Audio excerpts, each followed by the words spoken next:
pretty well done. She gets to go last.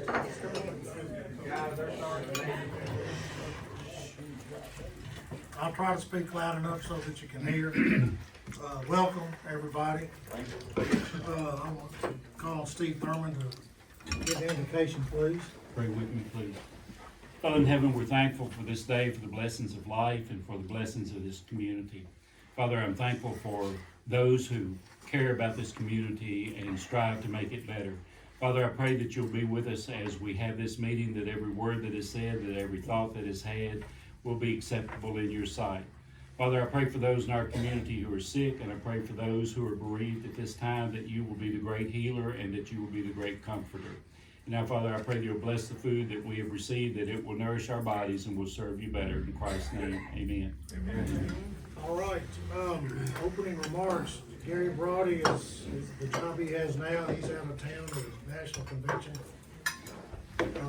So here I am, once upon a time, being the vice chairman, signing a few checks when Gary was out of town, and now here we are.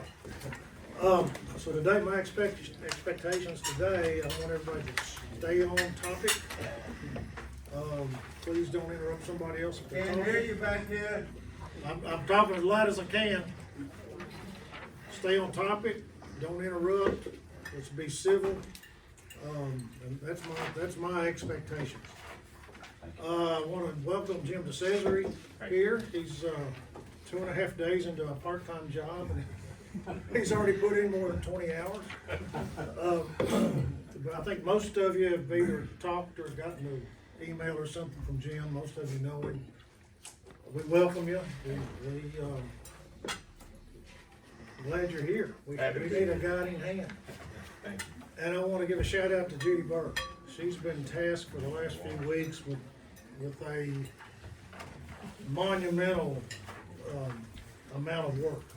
And one time it just meant getting minutes ready and all that, but she's risen to the occasion, and we appreciate that. All right. We'll start with approval of minutes. I'm going to take them separately, because not everybody was here at every meeting.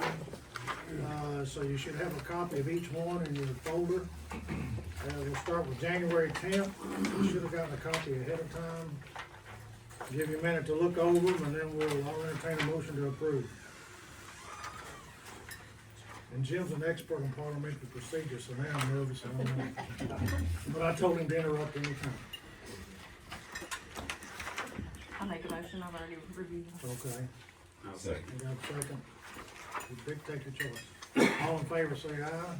Aye. Any opposed? Okay, February 14th. That was the meeting we had downstairs.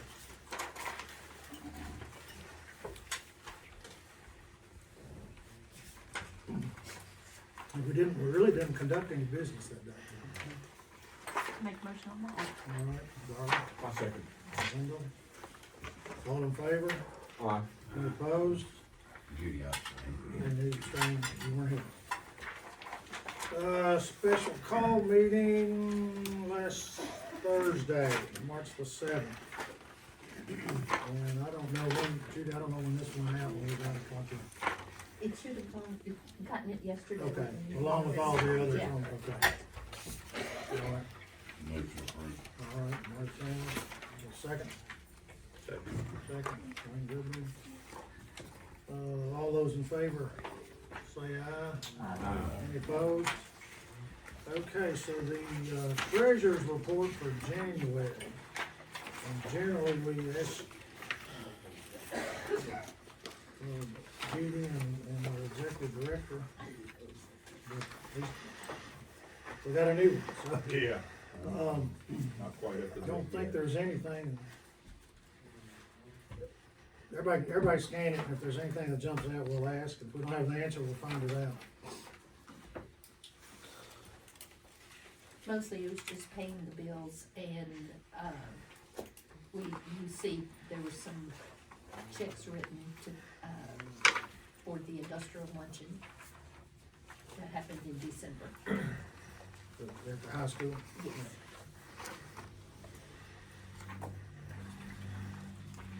I reviewed it, it seemed in order based on my limited time here.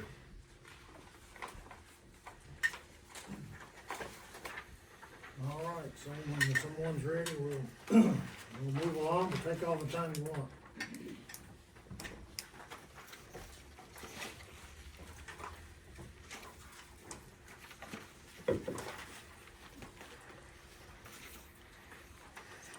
I'll make a motion. All right, Darla. Second. Second, Paul. Any other questions or discussion? All in favor, say aye.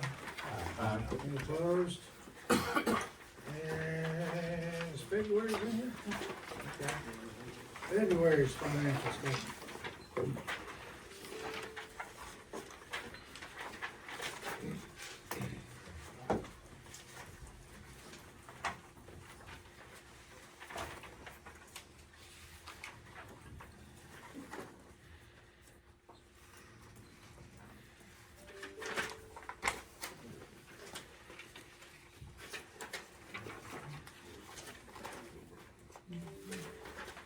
Have you had time to review that one? Yeah, everything seemed in order with that one as well. Didn't see anything that stuck out, that seemed Yeah, out the of numbers out of all, place. yeah. Move to approve. Marty Chandler moved to approve, is there a second? Second. Any further discussions? Everybody had enough time to look at it? I don't wanna rush it. Everybody's good? All those in favor say aye. Any opposed? Motion passes. The quarterly financial report, is this, No, yeah, just the 14. This hot off the presses. I was gonna say, we just got this today. This is prepared by Janice Rhodes. Yes.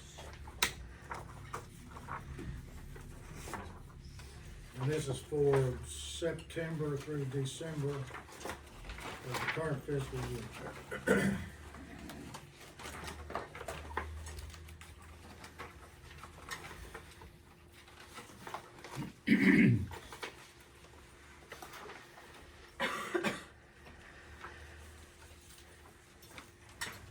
And I might point out, this is a draft document. They're still on the escrow account, there's some details they're working out, so I guess we'll get a final document at some point. You said you think it would be approved today. We generally approve it subject to audit.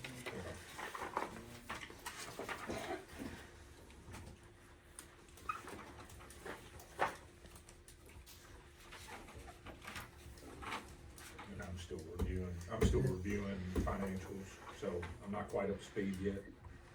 And we can wait and approve it, wait till we get the final and approve it. It might be better. That might be a good idea. So here it is, they'll fine tune a few things. Like I said, we just got this. I guess that's what you were putting in the binders. So do we need to table it to the next meeting? I'd say we'll just put it up, yeah, just pass on it, what's the term? Passover. Pass over to the next meeting, and we should have the final document. All right.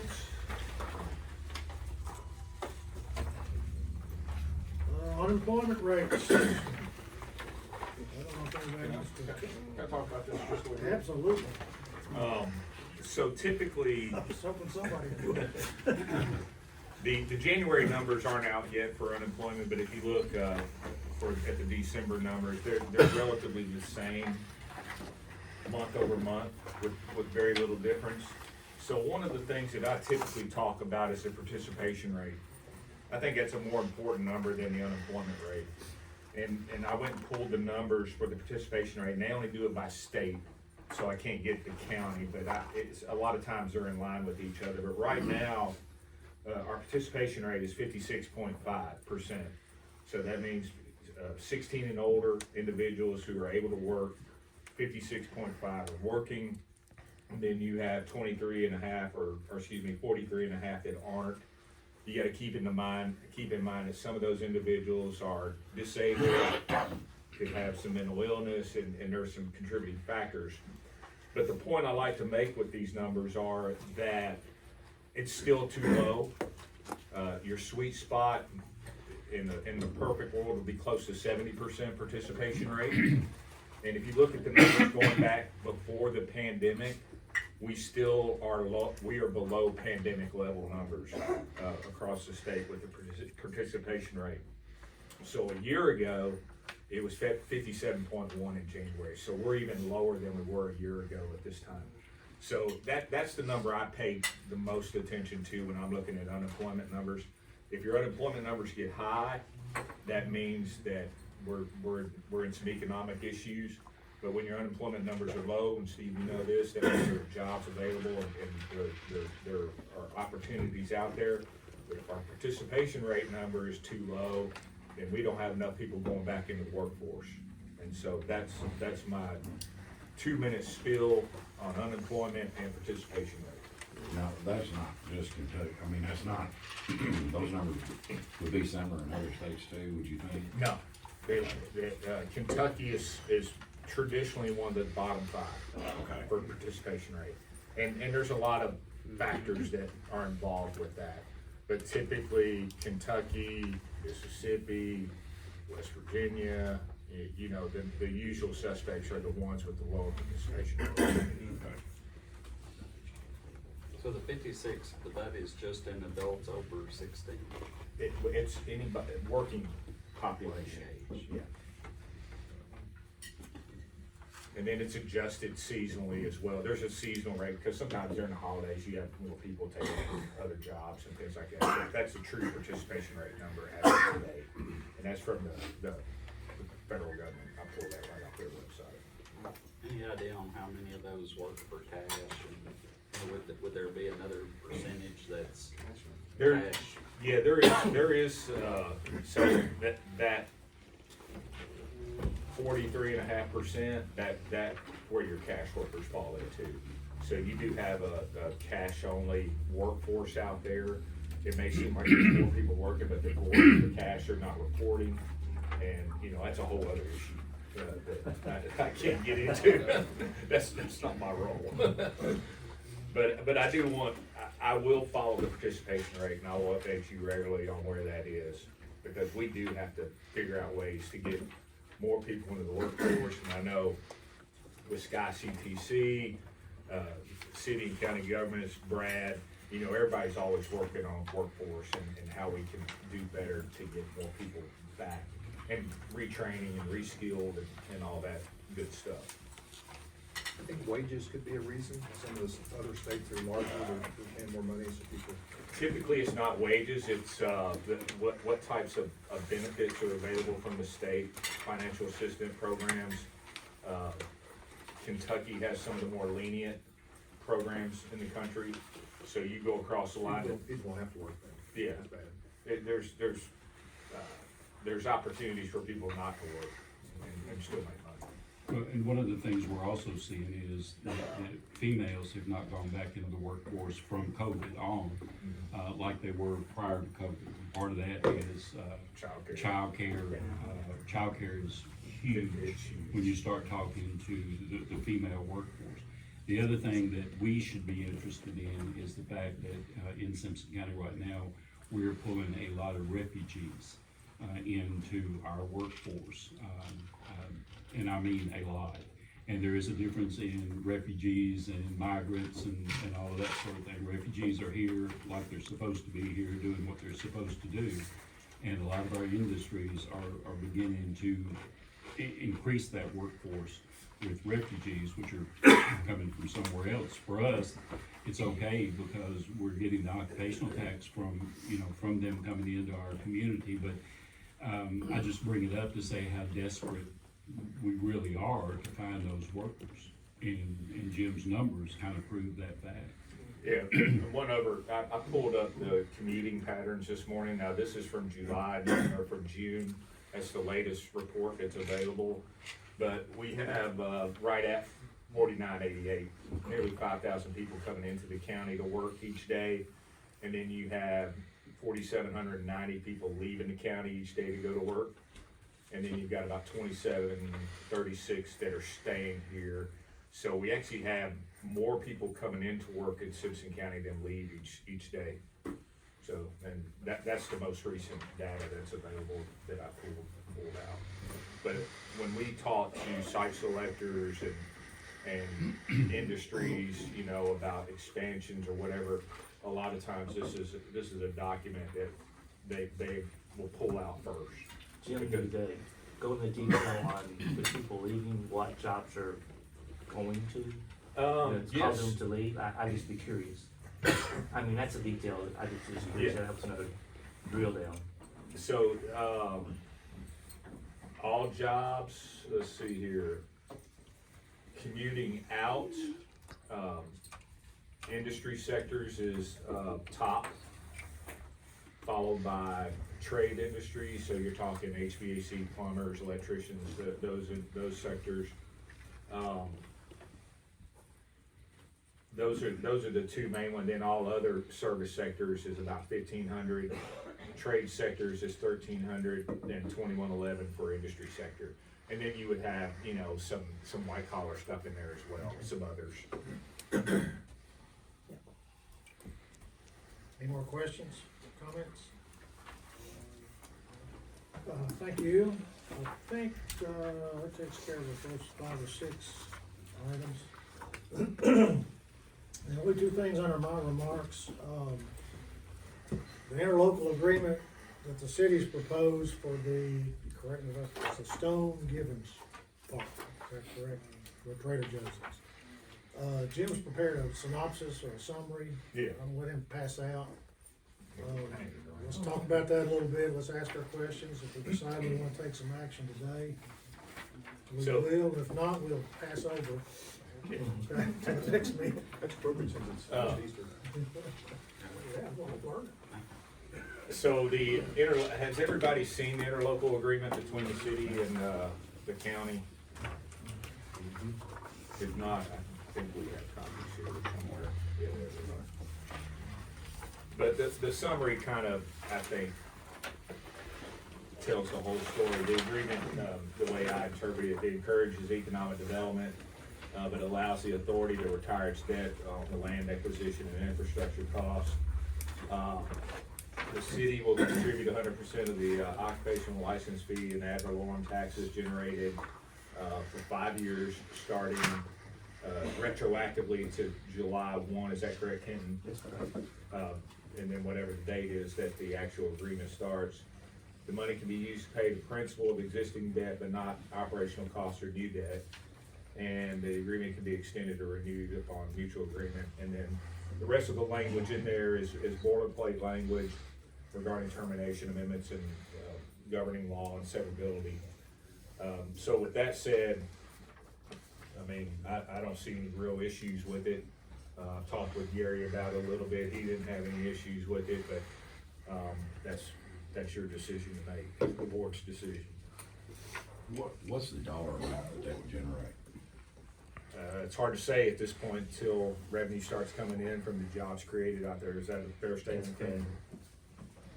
So hard to guess right now, but it would all be positive cash flow. Does the county have a similar arrangement, or hadn't been brought up yet or discussed? Are we to assume it would be the same 70-30? Well, Yeah, the this county, is- the county's already doing the 70-30. Okay. But this is talking about going beyond that. Yeah, and that's the same with the city as well. The calculations on the roughly 200 jobs and the assessed value of the property would roughly be in the neighborhood of $300,000, well, be close to $300,000 a year, roughly. On the jobs that are there. Because there's about 200 and some odd employees there now, roughly 200, I don't know the exact number. Are there interlocal agreements in place for all of those? Is this a, No, This well, is something that the city has with, okay, Yeah. industrial. park. so we do have them in place for other parks? Well, the other ones have expired, yes. Okay. We'll be working on those. Okay. All right, but we do have current agreements with the county on every part. okay. Yes, I got, so what makes this different than what, It's 100%. instead of the 70-30? Or 80/20. Yeah. It's Or 100%, but the Yeah. funds are. 4 or 5 years. For 5 years. It's I 100%. think the others also allow use of the money for operational purposes against the solar for debt return.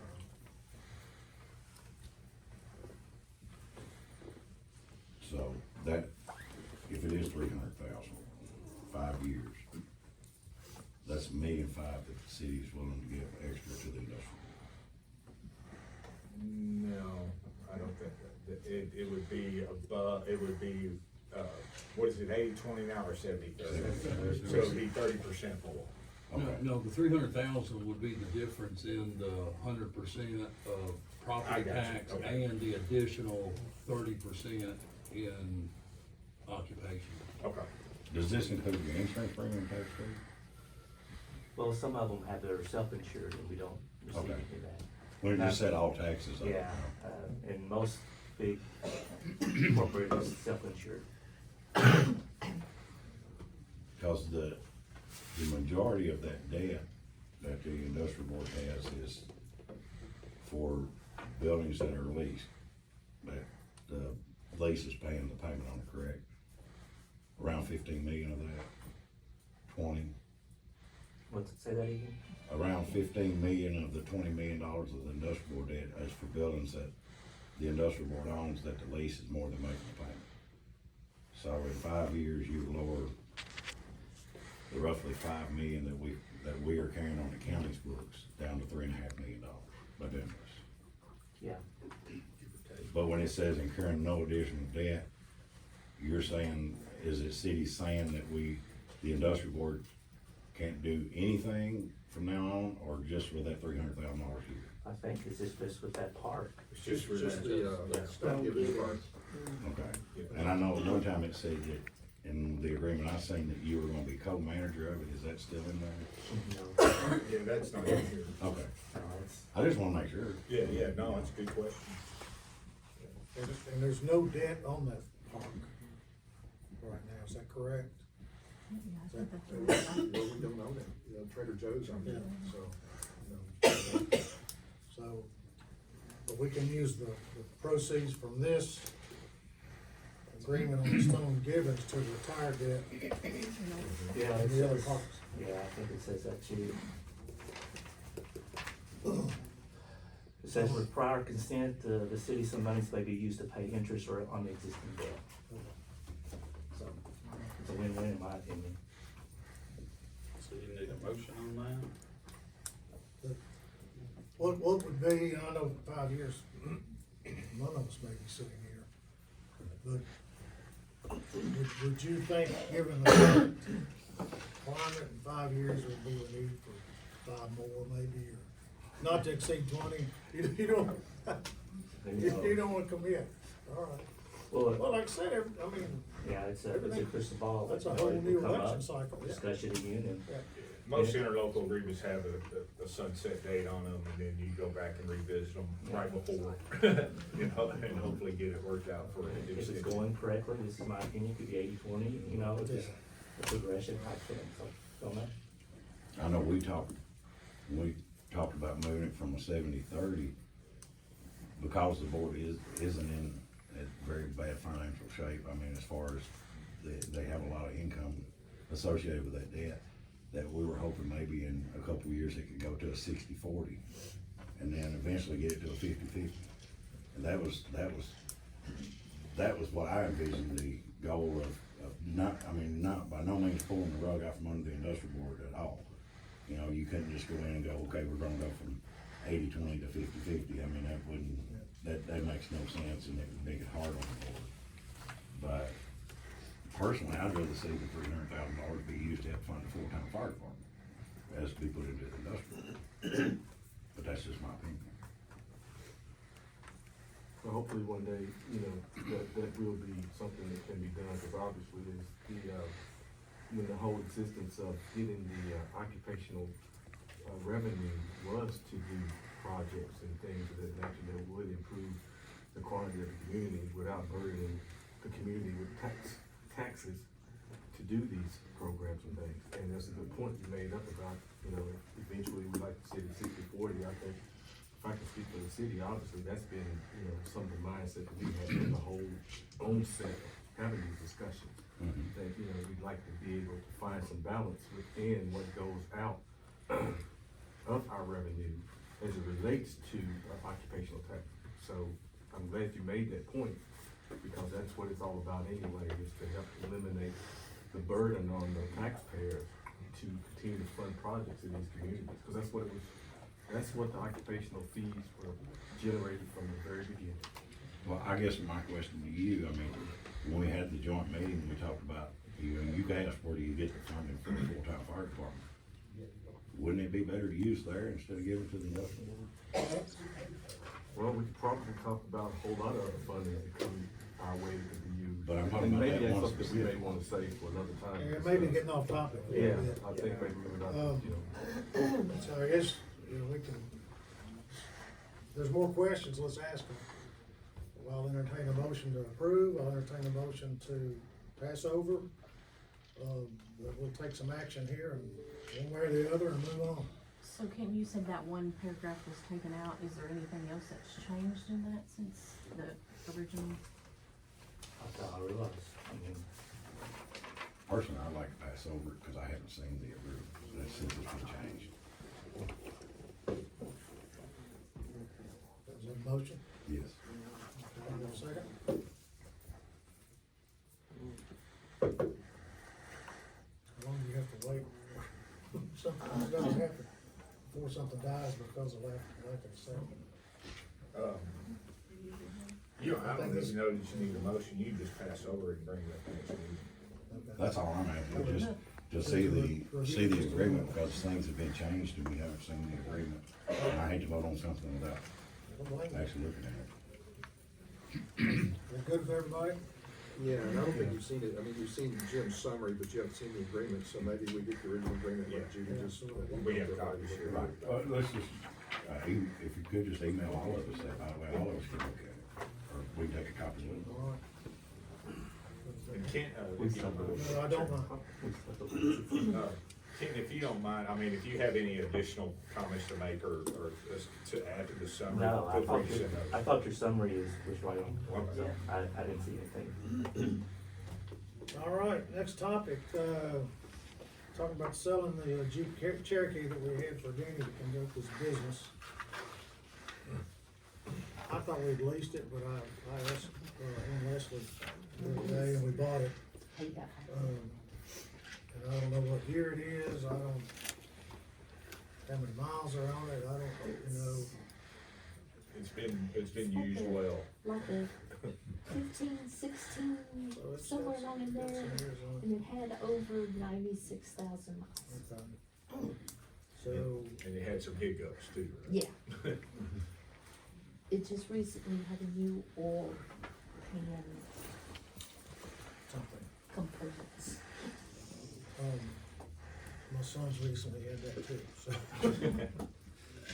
So I don't know, I don't know if we've ever disposed of real property.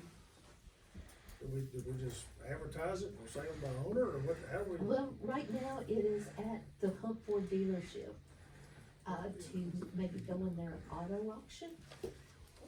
I think, I don't know if it's the same on this as it is with the county, I would assume being it's a quasi-governmental agency, but in county government, we can either advertise it for bid, auction it, or give it to another governmental agency. And that's the only three ways we can get rid of a piece of county-owned equipment. I think the auto auction may. An auto auction would be fine. Check one of those boxes. In the city, we use, a lot of, when we get ready to surplus, we use a gov deal. Yeah. And then, you know, there are people that bid on it, and we usually accept the highest bid, of course. But on their auto auction, are they talking about taking it to the auto auction in Bowling Green, like the dealer auction? I'm I not didn't sure, I don't know all the background. I didn't go with them when they took it out there. If they are taking it there, then that wouldn't qualify because it has to be a public auction. That auction up there is only for dealers, and it would have to be an auction that you could advertise it that the public could go to. Well, could the city sell it for us through your system? And the question is, Wendell, in the gov deals, is there any cost to the city on that? Yeah, there's a cost. Yeah. Cause the land surplus that we done in county, we advertised for, auctions, you know, sale services. And Meals auction over in Allen County agreed to do the sale and only charge a buyer's premium and it cost us nothing. And we're getting people from Oregon, Washington, buying equipment all over the country. And- So, And and so we're they sort of- run their online auction and we probably got at least 30% more than we've gotten in other auctions. And it was zero cost to the county at all. You know, typically when we do this, we have multiple things And, for sale. and the equipment you also It's only have just one, so Cherokee. whatever minimum cost to put it out on the market for us to move it. And that's what we asked him, cause we only had like, what, five vehicles or something? Sure. He said, if you always have one you wanna sell, he said, I'll put it into another Yeah, auction. this is just one we're dealing with here, so it might not be worth, Yeah. if it costs a lot of money to put this out. What if- We'll put it in. What if we got a motion to just authorize the authority to sell the Jeep through one of those Acceptable avenue. acceptable avenues, Required by law. Yeah, we can talk about this Cause all day. it's a one, Yeah, that's- we made that motion. I'll second. I'll Is there a second. second? And to pay whatever cost is associated with it. Yeah, just, you know, whatever, it's, I mean, it's a, if we had a whole barn full of stuff, it might be different. Right. And Wayne and Wendell, Any further discussion? All those in favor say aye. Any opposed? Director DeCesare, it's your. Oh, well, thank you. First, I just want to thank the board for the opportunity to be a part of this organization. I know many of you around this table for a long time. For those that you don't know, when Amy and I got married in 1992 and we bought our first house in 1996, it was here in Simpson County. And we've made a lot of friends and a lot of good relationships.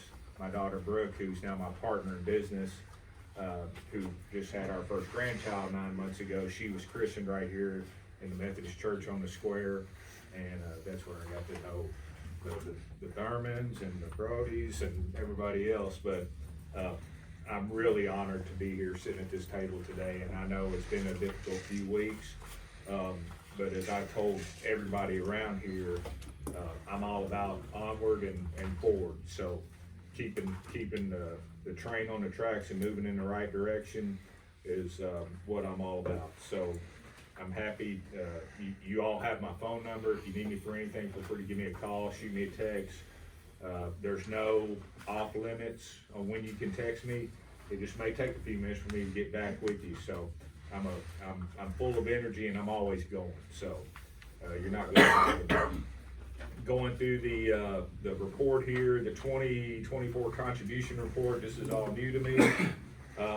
So it appears that everything that's been asked for has been given. So right at $38,000 for 2024 from the various industries: Franklin Bank, Atmos, German American, Scott Murphy, Daniel Gray, Stuart Ritchie, Franklin-Simpson, Houchins, and Scotty's.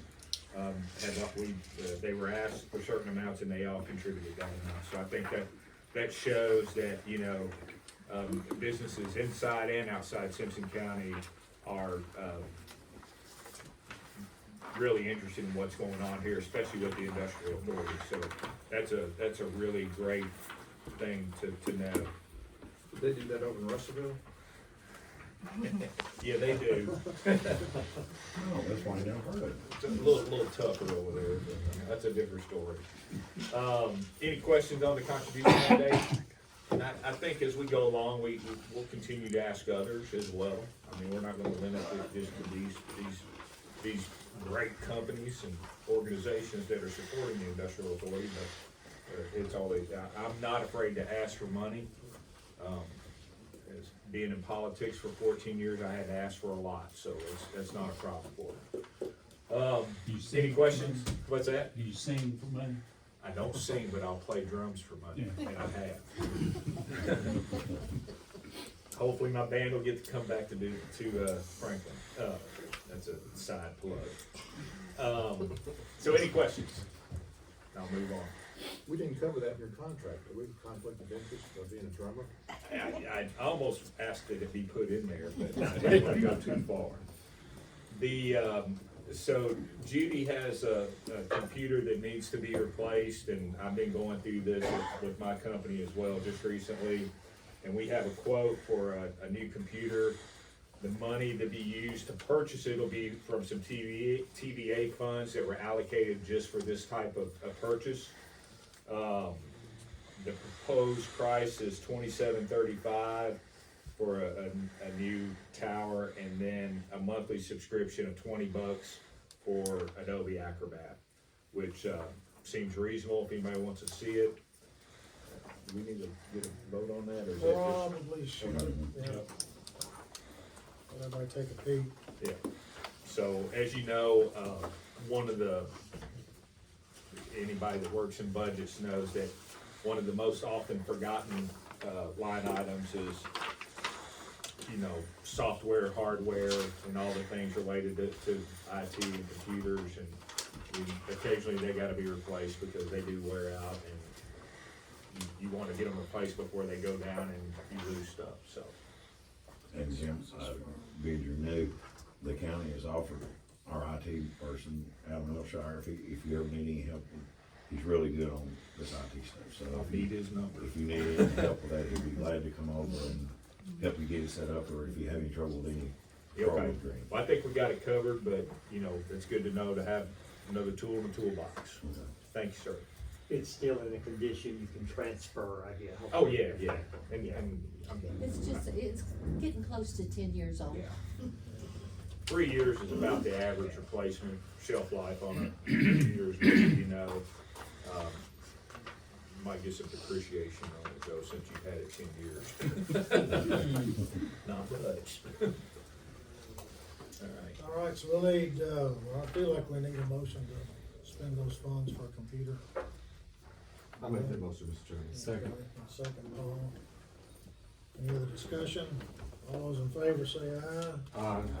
Any opposed? Congratulations, Judy. The Brazel property, I hope I'm saying that right. I just learned about this, but I believe that there has been a closing.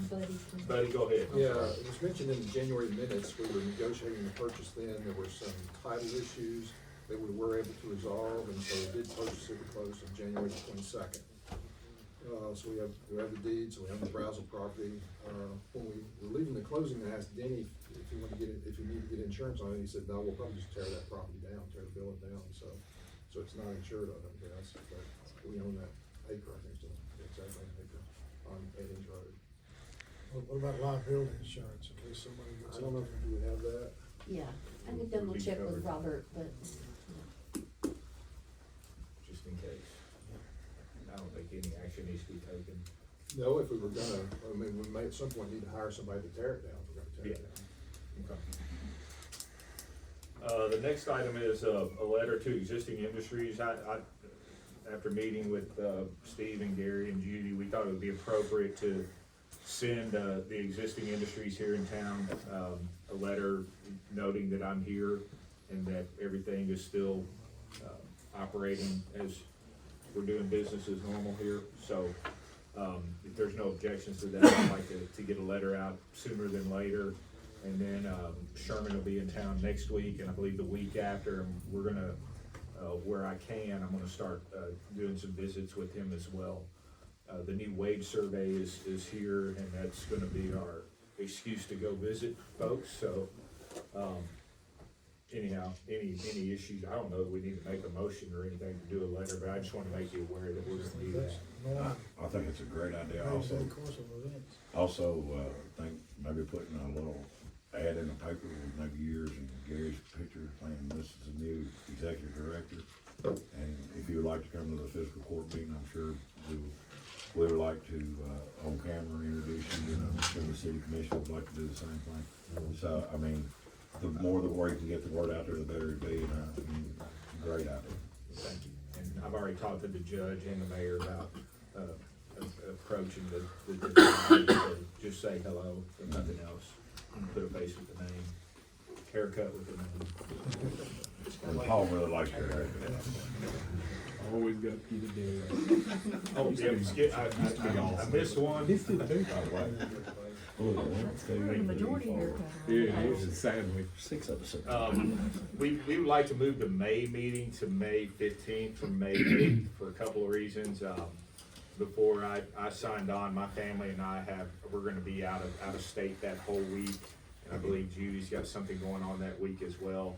I think we will need a vote on that to move the meeting date to the 15th. If there's any questions, you can call my wife. It'll just be a special call. Everybody else will be available. I'll be out of town. But the second meeting I've missed in 25 years. Not bad. That's, I'm not giving up the golf trip, so. Everybody else will be available. Maybe we'll play golf Well, together. okay, I could leave late, but I won't play that day too. That will be considered a regular, that'll be a special call. It'll have to be a special call because it'll be a different date than was given at the beginning of the year. Gotcha. Okay. So whatever's on the agenda is all that we can discuss. So make sure everything that you need to discuss It's is on on the the agenda. agenda. So you're gonna cancel the regular meeting and call it a special? Well, here's the way I understand it anyway, because I think the city is the same as we are. Your meeting dates have to be done by ordinance or resolution, or like with the extension office and other agencies, you can publish annually your regular meeting dates for the year, but once they're published, they're established, and any meeting other than those dates are considered special calls. Okay. So we'll make a special call that'll function like a Mhm. regular meeting because the agenda will cover everything. Yeah. All right. So whatever we gotta do to make all that legal and binding and all that sort of thing. Jim, thanks, and once again, welcome. A couple of things, I want to tag on here under other business, even though it's under your remarks. We do this every year, we have an engagement letter with Jess by her expertise. And I got this today, but reading it, I think this is for fiscal year 2024-2025. It would end in 2025, and this says 2024. So if I'm right on that, we'll ask her to correct two numbers in the document. What I would like is a motion to sign the engagement letter once it's accurate. It's basically the same thing we do every year. If not, we can wait till the next regular meeting, but that puts it off a month, and she may be wanting to get all this done. So it doesn't matter to me, just as a matter of getting things tidied up. And it's a pleasure to do it on that. I like that motion. I'll throw that out there. You got a second? One second. Any further discussion? All those in favor, say aye. Aye. Any opposed? That's all I've got under other business. So Buddy, it's your. Going to on Wawa, we signed the contract with them in the middle of December. Of course, it has all kinds of conditions in it about selling a lot out there. They had 90 days to do their due diligence, but they had the option for 2 additional 30-day periods for due diligence if they gave us notice, and so they gave us notice. So right now, they're utilizing the first option to go until the middle of April. Probably give us notice again, they'll go to the middle of May, so. I don't think that's any indication of finding anything that's a problem, it's just typical that they would take all the time to get it really, so. Buddy, for the people that are standing out here that are just like I was the first time I heard that, would you let them know what a Wawa is? Well, if you traveled very much, a Wawa is like a fancy service station. Is that, you're nodding yes, so you're familiar with Wawa? I've been around the world a few times. I stopped at one in Florida last month, and it just, instead of just being drab, it's really upbeat. They've got stone rather than brick, maybe better food, better restrooms, gas. Yeah, so. And apparently they're on kind of an expansion kick too. I heard on the radio that maybe there was some improved up around Lexington, but they're out of Florida, so I think they're maybe moving this direction anyway. It's out, the location is on the, northwest corner of Garvin Lane, where it hits Highway 100. So there's a lot there on Highway 100 that the authority doesn't own, and then we've got a little extra piece of property behind it, and they need them both to build the Wawa on it to have a big enough site. And, it was conditioned upon them buying the other lot too, so they're doing their due diligence, I'm sure, in tandem there, but. That's where their core drilling, or they were here. Could be, yeah, that could be their due diligence. They've been out there. Have it. So, I don't know anything about the site, I don't know if anybody else does or not, so we don't know if it's, if it's been filled or what could be there, we're just saying, find out what there is to know about it. But, Yeah. we thought it'd be a good thing to have there for the people that work in the industrial park and people out Highway 100. I think there is some field there, for us that's lived out on that side of the county since the early eighties. There used to be, I think, two gas stations on that side. One where that pavement is, and then there was another one where the pavement was dug up that, I can't think of the older lady and gentleman that had the old South Dining. Yeah. They had several cafes around town, and when all that was, Virgin Shoulders? yes. When all that one station was dug up, it was, backfilled all over that area, if I remember correctly. Well, they'll find that out when they do their drilling. Yeah, but I think all the tanks and stuff were dug up. I just think there may be, some brick and rock, the normal stuff.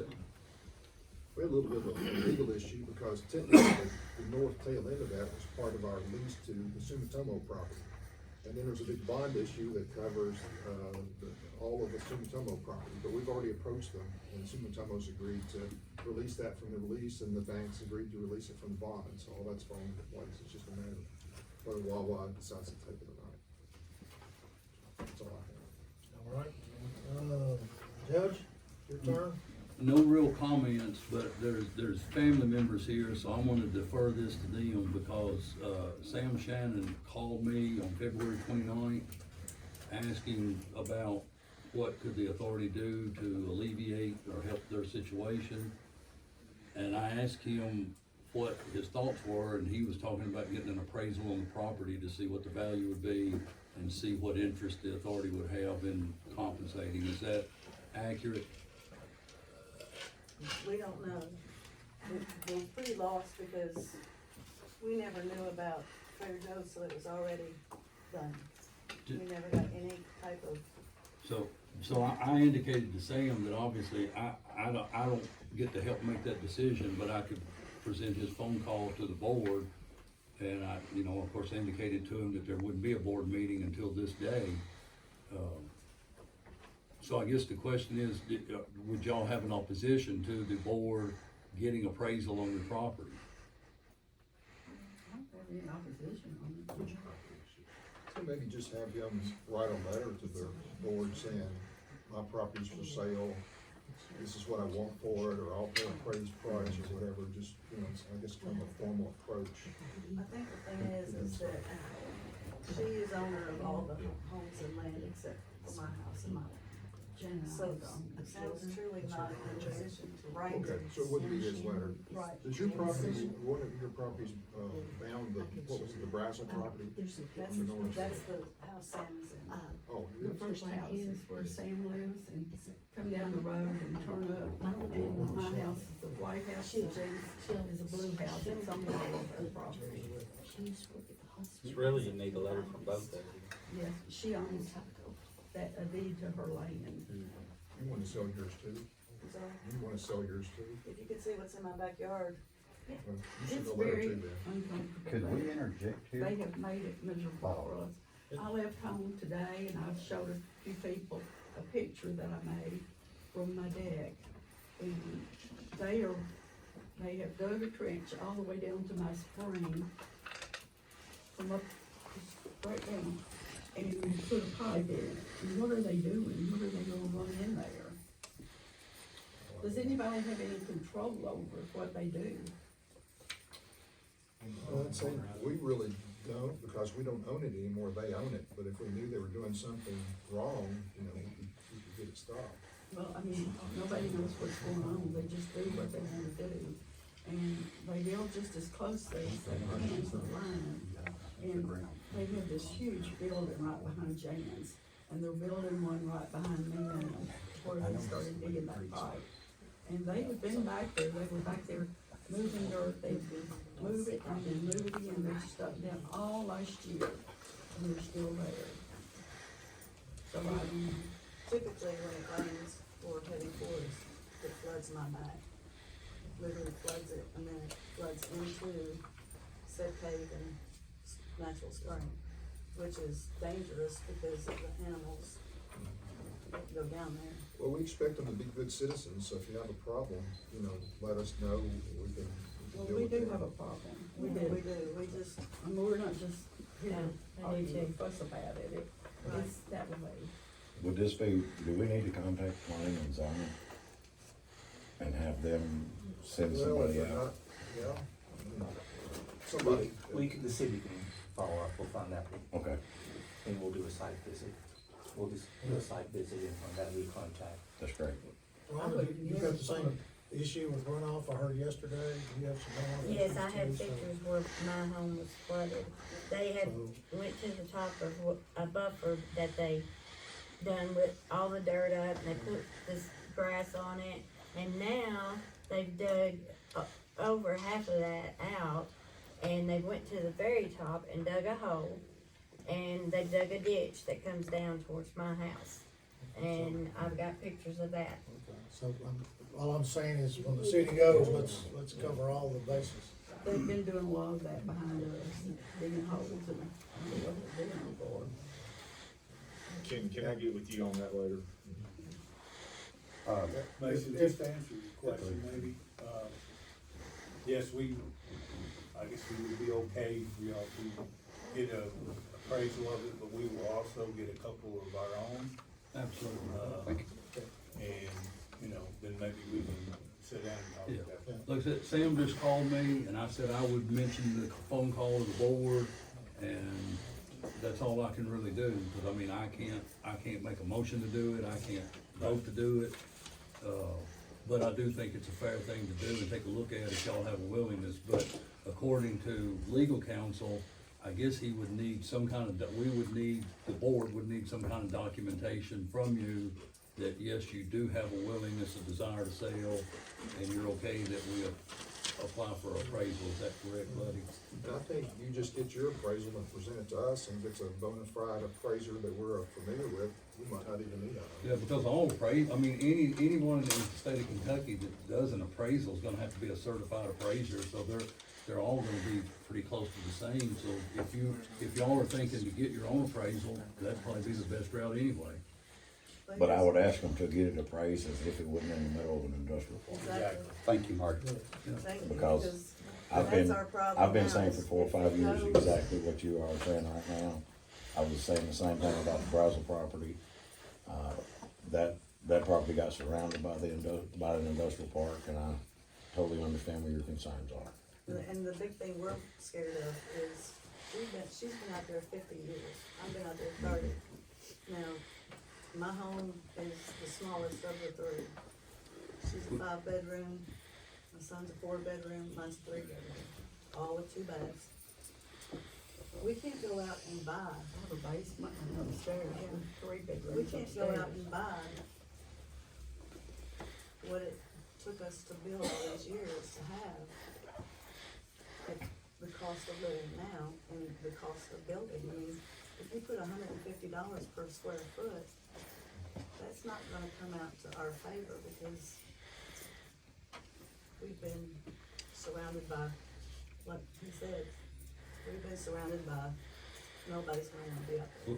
And I think Marty's point is accurate. I mean, the appraiser's gonna have to do the appraisal based on comps, but they also should be able to have a notation in there about location and surroundings that would have whatever impact it could have, and that could be noted. I guess the question I have, and this is a board question, if they get their own appraisal, regardless of the outcome, could the board reimburse the cost of their appraisal as long as it's a certified state appraiser that does the appraisal? Yeah, I wouldn't foreclose the, possibility that we might wanna get our own. It might shock you, but there are some appraisers that appraise high and some that appraise low. And, you know, if it's one of the local guys, for example, that we're familiar with, that's probably gonna be fine. But, you know, you can search the state and find somebody who's, you know, you get a low appraiser, and if we thought that was the case, then we might get our own. Yeah, I mean, my question is, I You just, still have to agree upon the price. yeah, my question is that if they ask for an appraisal on that property, I mean, just, it's probably gonna be at a minimum of $500, if not $1,000 for the appraisal. I just hate for them to have to absorb that cost. Yeah, if the board decides to pay it. Could you all get an appraisal, for us and see what you all come up with? Absolutely. Yes. How do we do it on Brazel? Did we get the appraisal? We did. Okay, so yeah, we could get an appraisal. Did you appraise Brazel's property? We had it appraised, yeah, we had it appraised and they agreed to sell it for what the appraisal was. And we agreed back for what the appraisal was. So we can do that for yours too. And so there are 3 properties out there or 2? Three, Three. There's 3 houses. plus garages and barns and. Yeah, so why don't we just get all 3 appraised and then we can, decide. And we can do the math. I'd like to make a comment, so, Hold on, okay. hold on just a minute. Let us Yeah, finish, yeah. if we got time. It's just regarding the appraisals. Okay, we'll, what's they say now, circle back. Anything else, Judge? No, that's the only thing I had on my report. So do you need a motion on the industrial board ordering an appraisal for the 2 properties? That includes 3 homes? Pending a letter from them telling us they're okay with that? That won't hurt anything. I'll make We're that, talking about $2,000, so I think that's a good motion. I'll make that. Okay, so we got a motion, I'll second. a second, to obtain the appraisals. Any other discussion? Call for the question, all in favor, say aye. Aye. Any opposed? That gets the process started. So we'll move on. It's the mayor's turn, whatever it is. You're phoning in his comments right now. Sorry. No, all I have to report is that, we're about to come to, the close of the building our new police station, and probably at this point, we're gonna be thinking about, ribbon cutting, maybe somewhere toward we'll have to get with Steve and work that out, but, we're thinking maybe somewhere around the 1st of May or somewhere in that area, have a ribbon cutting and open house, and the other, we, of course, I think I mentioned last time, but we'll let everybody know, so they will be aware of it, that, we have a $500 million, project, $5 million project starting on sewer and water, repairs and replacement and so forth, that starting on the east end of town here, so, and going North Street and so forth, so. Okay. That's my report. That's it. Tim? I'm sorry. Steve Thurman. Have you sent the invocation for me? Did your eyes check lenses? It's good from here up. Hey, listen, I've sat here the whole time trying to figure out how to bring this up, and I finally figured it out. I will be out of the office tomorrow, all day, if anyone needs me, because I have 2 granddaughters playing in the state championship basketball tournament. Took me a while to think of that. But on It a, hasn't been on your mind at all, has yeah, it? no, it hasn't been on my mind at all.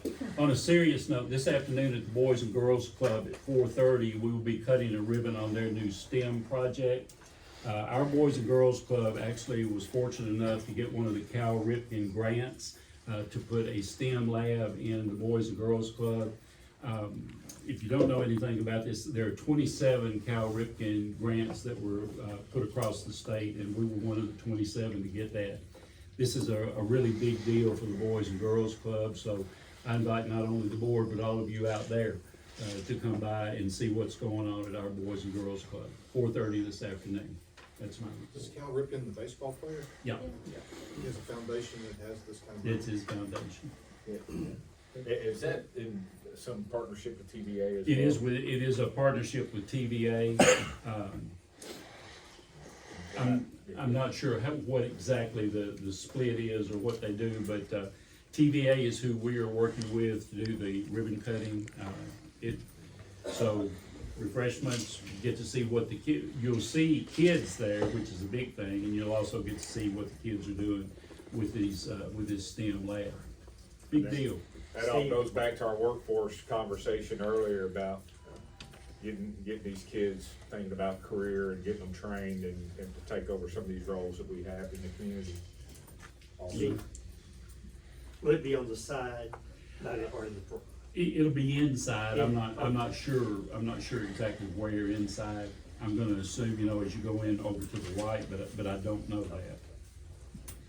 Just was wondering something. That's it. Yeah, Tim. March 25th is our business after hours with the chamber from 4 to 5, and then our STEAM showcase is after that. It's an opportunity. We have kids from Franklin Elementary, Simpson, Lincoln, Middle and High School. It's in the gym. This is our, I don't know how many years we've done this now, but several.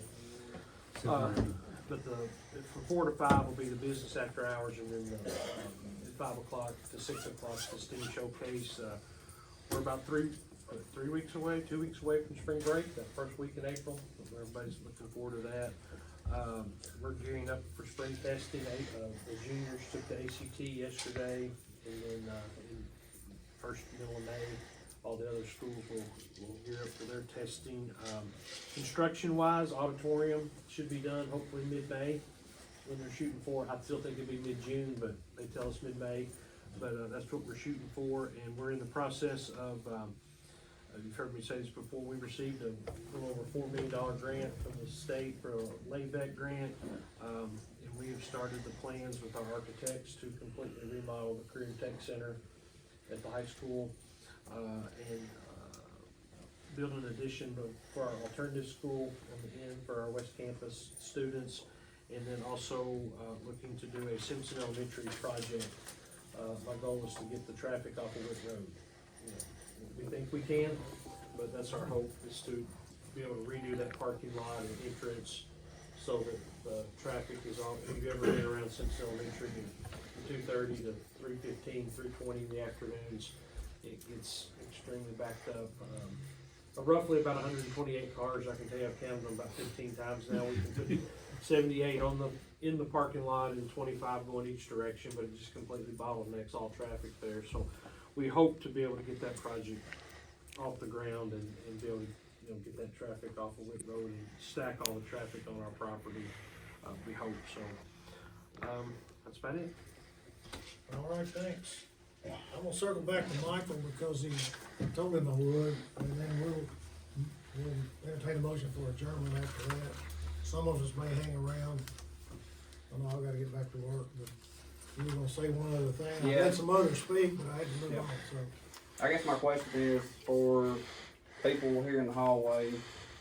Marty, you made the comment that when they got their appraisal done, that they needed to make note that it wasn't sitting where it was at, because it may affect the property value, correct? That's what you As if it remarked. wasn't in the middle of an industrial park. So the expansion of the park for the Addison property and the Brown property is gonna do that for everybody standing here. There's no, No, it will, 100%. well, there again, we haven't talked about those properties, but there's nothing showing me that it will. There's nothing showing me that it won't. But we haven't talked about, but as I've told you, if it was really an issue, they wouldn't be building 250 homes right across from an industrial park. You told the people to get an appraisal based off it not sitting where it's at. That indicates that you know that that affects their property value. Expanding the limits to where you're at now is doing the same thing for these people out here. All I'm gonna say, the middle is completely different than the outside. They're surrounded. But we keep all those things in mind, believe it or not. The point is, We're still doing due diligence. sorry, just like to say, point is, Not recognized. I'm sorry, can I speak? You may. I would say the point is, if there's expansion to Addison Brown property, what's next? There's other open property out there that could be sold. So in the future, people could be in the same situation as this family here. we don't know that we're gonna buy the Adamson and Brown property, we just have an option on each one, so, but we will keep everybody informed. One more comment, and then I'm gonna entertain a motion for adjournment. This, You're right. I'm Ray Malinowski, and if you forgot, I have a half-a-mile border with Trader Joe's. So when I look over there for a half a mile, they're there, so that's how I get up every morning. The disagreement with all of us and all of you is not doing this county any good. There's talk in Bowling Green, there's a camera, there's talk in Lexington already. And we don't know what the hell you guys are doing, and we're not happy with it. And this agreement won't go away, we're not going away. And, it's a bad situation. The fiscal court voted not to look for, or ask for a bond on the Brown property, that's what I understand. A grant, I mean, not a bond. And on, March the 7th, we have minutes of a conversation that Mr. Brody made seeking a second grant approval on that property from somebody in Lexington. Now, I can give you the minutes. I don't have them with me right now, but I can email them to you. And I'm wondering what that is about. Who has the authority? Does the fiscal court have the power of money over you guys?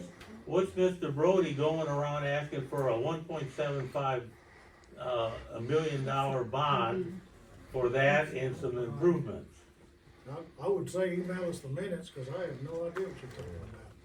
Well, this just happened a week ago, and that's after we were here. And the last thing I wanna say is, first of all, Jim, I'm happy to see you here. Thank you. You're to me, a breath of fresh air, okay? Now, I don't mean that to disregard everybody else here, but you got your head on. A lot of hair jokes. One thing good about all this to me is I learned a few things. And I learned that industry is not the biggest business in the state, ag is. And that's what we're talking about, losing ag land to industry. And I learned last night that Kentucky is the largest cattle grower east of the Mississippi, which I didn't know. And we're not far behind Texas. And I also learned that we're the 10th largest chicken grower. So this county does a lot of chickens and a fair amount of beef, I think. So don't forget that. Don't forget these guys. Farmers employ guys and they pay well and they're loyal citizens. You had the stats where half of the people that work here are coming and going. And that's all I gotta say, but we're not gonna give up and we don't wanna see you buy that property. Thank you for your comments. Thank you, sir. I'll entertain a motion to adjourn. So moved. Got a second? Second. Second. All in favor? Can I ask that if We just adjourned. when we meet again,